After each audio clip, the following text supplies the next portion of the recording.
I want you to picture something with me. A rectangle of dyed cloth, stitched in 2 or 3 colors, hanging from a pole. That's it, that's the whole object. A bedsheet with a pattern. Now watch what people do around it. They stand up when it rises. They take their hats off. They press a hand to the chest. Grown adults will weep when it climbs a pole in a distant stadium. Soldiers will march toward gunfire to keep it from touching the ground. In some countries, if you burn one, you go to prison. People have died in their thousands defending a piece of fabric and killed in its name. Try to explain that to a visitor who had never seen it. A colored cloth, and we salute it and we die for it. So here is the question that should bother you. Why does a rectangle of cloth command that kind of devotion? Where did this object come from? And who, exactly, taught you to feel something when it goes up? Because somebody did. This is the story of how a battlefield marker became the most powerful symbol on Earth, and how it quietly took up residence inside you. To understand the flag, you have to stand in the one place it was invented for, the middle of a battle. Imagine the noise. Thousands of men, dust, screaming, armor, no radios, no uniforms you can trust at a distance.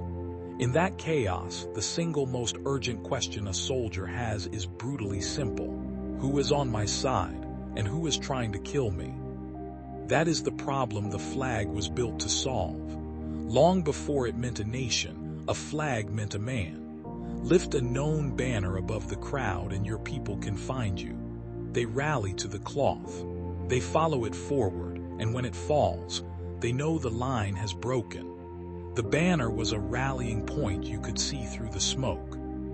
Look at the oldest war banners, and that is exactly what they are. Roman armies marched behind standards, poles topped with eagles and emblems, and to lose your standard to the enemy was the deepest disgrace a legion could suffer. The cloth was not decoration. It was command and control, the nervous system of an army, written in color so it could be read across a field of blood.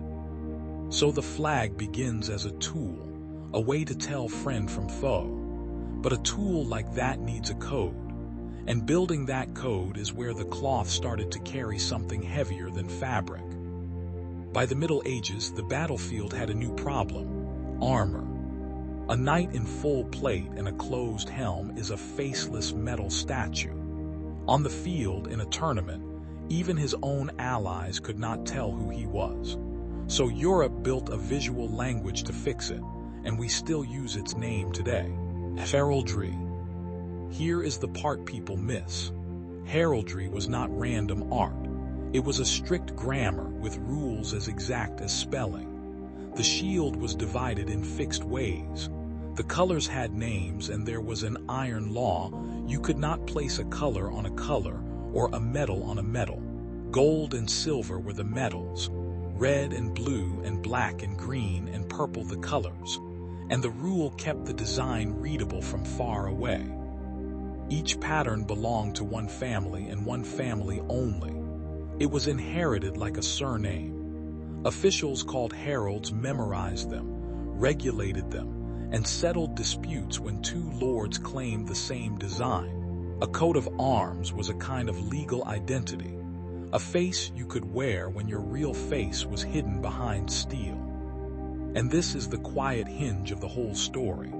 The cloth was no longer just saying, "Here I am." It was starting to say, "This is who I am and who I belong to." Identity, stitched into pattern and passed down by blood. Hold that thought, because the next people to grab this tool were not fighting on land at all. Take the flag out to sea, and it has to solve the old problem all over again, only worse. A ship is a stranger on the horizon, friend or foe, and you may have only minutes to decide. So ships flew flags from their masts to declare who they were, the colors of their king, their port, their company. To sail under false colors, to fly a flag that was not yours to deceive an enemy, was an ancient trick of war. and it tells you how much a flag was trusted to mean exactly one thing. But the sea pushed the cloth somewhere brand new. Out there, a ship could not shout. It could not send a rider. So sailors built an entire language out of flags. Different shapes and colors stood for letters, for numbers, for whole messages. Run a string of them up the rigging, and one captain could speak to another a mile away, in silence.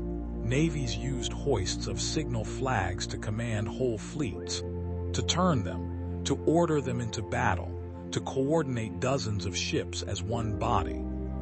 At the Battle of Trafalgar, an admiral sent a famous message to his fleet entirely in flags, hoisted letter by letter for every sailor to read. So now the cloth is doing something remarkable.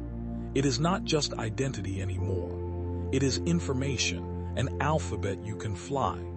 The flag has become a technology of command at a distance, and a tool that powerful, that good at moving meaning and loyalty, was about to be picked up by people with a far bigger ambition than winning a battle. They wanted to invent a nation. For most of history, ordinary people did not really have a country, not the way you do.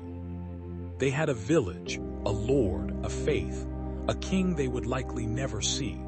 The flags above them belonged to rulers and regiments and royal houses.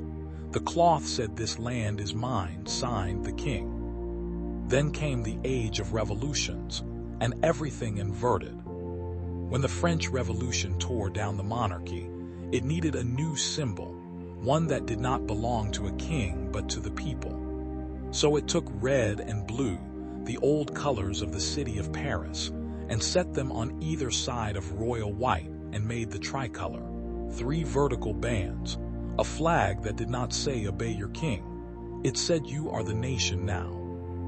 Across the ocean, a cluster of rebelling colonies did the same thing. Stars for the states, stripes for the founding 13, a banner deliberately built to represent not a ruler, but a union of people. Sit with how radical that is. For the first time, the flag did not point up to a crowned head. It pointed out to everyone standing under it and said, "That is you. Your identity, your sovereignty, your cause." The revolutionaries had done something almost magical. They had folded an entire nation, millions of strangers who would never meet, into a rectangle you could carry in one hand. A portable homeland. And once a nation could fit on a pole, it could be raised in every village on earth, which is exactly what happened next. The 19th century had a problem the kings never had. How do you make millions of people who speak in different dialects, who never travel, who share no king they care about, feel that they are one people, one nation worth sacrificing for? The honest answer is that nations had to be built, deliberately, and the flag became one of the master tools for building them. This is the era when belonging was, in a real sense, manufactured. New nations and old empires alike reached for the same kit: a flag, an anthem, a founding story. And then they did the crucial thing. They wrapped the cloth in ritual until it stopped feeling like a tool and started feeling like a truth. They wrote flag codes, exact rules for how the cloth must be folded, raised, lowered, never allowed to touch the ground, never flown in the dark without a light. In the United States, schoolchildren were taught to stand each morning and recite a pledge to the flag with a hand on the heart, words written in the 1890s to bind a generation of immigrants into one country. Do you see what is happening? A battlefield marker is being turned into something holy.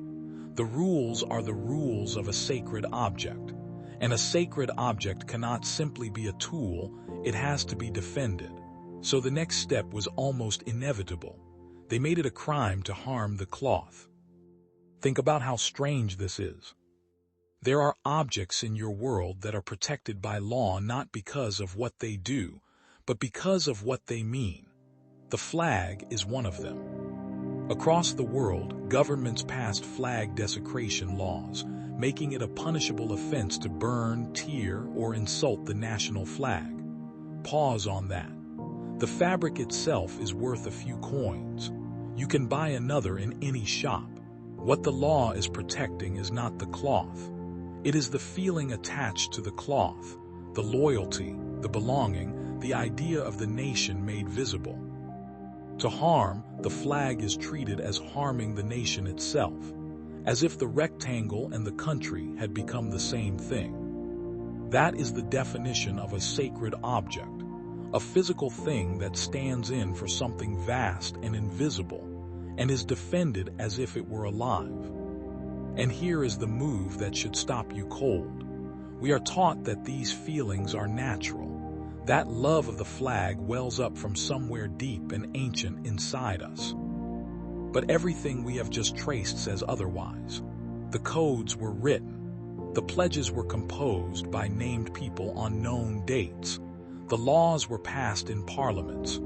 The reverence you feel was designed, drilled, and handed to you the same way it was handed to your parents. Which leads to the uncomfortable question at the center of all this. If the devotion was built, then who built it, and what is it really for? Here is the turn. Strip away the romance and look at what a flag actually does in the cold mechanics of power. It is a control technology, one of the oldest and most effective ever invented. Start with the most literal use. A flag marks territory. When explorers and empires planted a flag on a shore, that was not a celebration. It was a legal and military claim this land and the people on it now answer to us. The cloth drew the border. It still does. Flags mark where one power ends and another begins, on maps, on fences, on the bows of warships. We even call a fleet's command vessel the flagship, and a nation's vessels its ships of state. Now layer the second function on top. A flag marks allegiance, and it does it inside your own head. A state that can make you feel love for a rectangle has solved its deepest problem. It does not need to coerce you into loyalty, because you will provide the loyalty yourself for free and feel proud doing it. You will stand. You will salute. You will, if asked, pick up a weapon because the cloth told you who your people are and who they are not. That is the genius of it. The flag turns power into emotion, and emotion into obedience, without a single order being given. Borders without, belonging within. The same simple cloth that once told a soldier friend from foe now tells 200 million strangers that they are one body, with one enemy, and one cause worth dying for. It was never really about the fabric. The flag is a machine for manufacturing us and them, and it runs on a feeling that was installed in you so early, you mistook it for your own. So let me hand the picture back to you. A rectangle of dyed cloth, stitched in 2 or 3 colors, hanging from a pole. You know now what you are actually looking at. You are looking at a battlefield marker that learned to tell friend from foe. You are looking at a knight's coat of arms that turned a pattern into an identity. You are looking at a ship's signal, an admiral speaking across the waves. You are looking at a revolution, folding a whole nation into something you could carry. And you are looking at a sacred object, wrapped in codes and pledges and laws by people who needed you to feel that it was holy. None of them asked you. You were born under the cloth and taught to feel for it before you could question it, the same way it was taught to everyone you love. That is not an argument that the feeling is wrong. Belonging is real, and people have built beautiful things under that cloth, as well as terrible ones. It is only an invitation to see clearly. The next time a flag rises and you feel that pull in your chest, you do not have to fight it. Just notice it, and ask the quiet question, who taught me this, and what did they want from me? Because once you can see the machine, you stop being only a part of it. That's what this channel is for. I'm glad you're here, and I'll see you next time.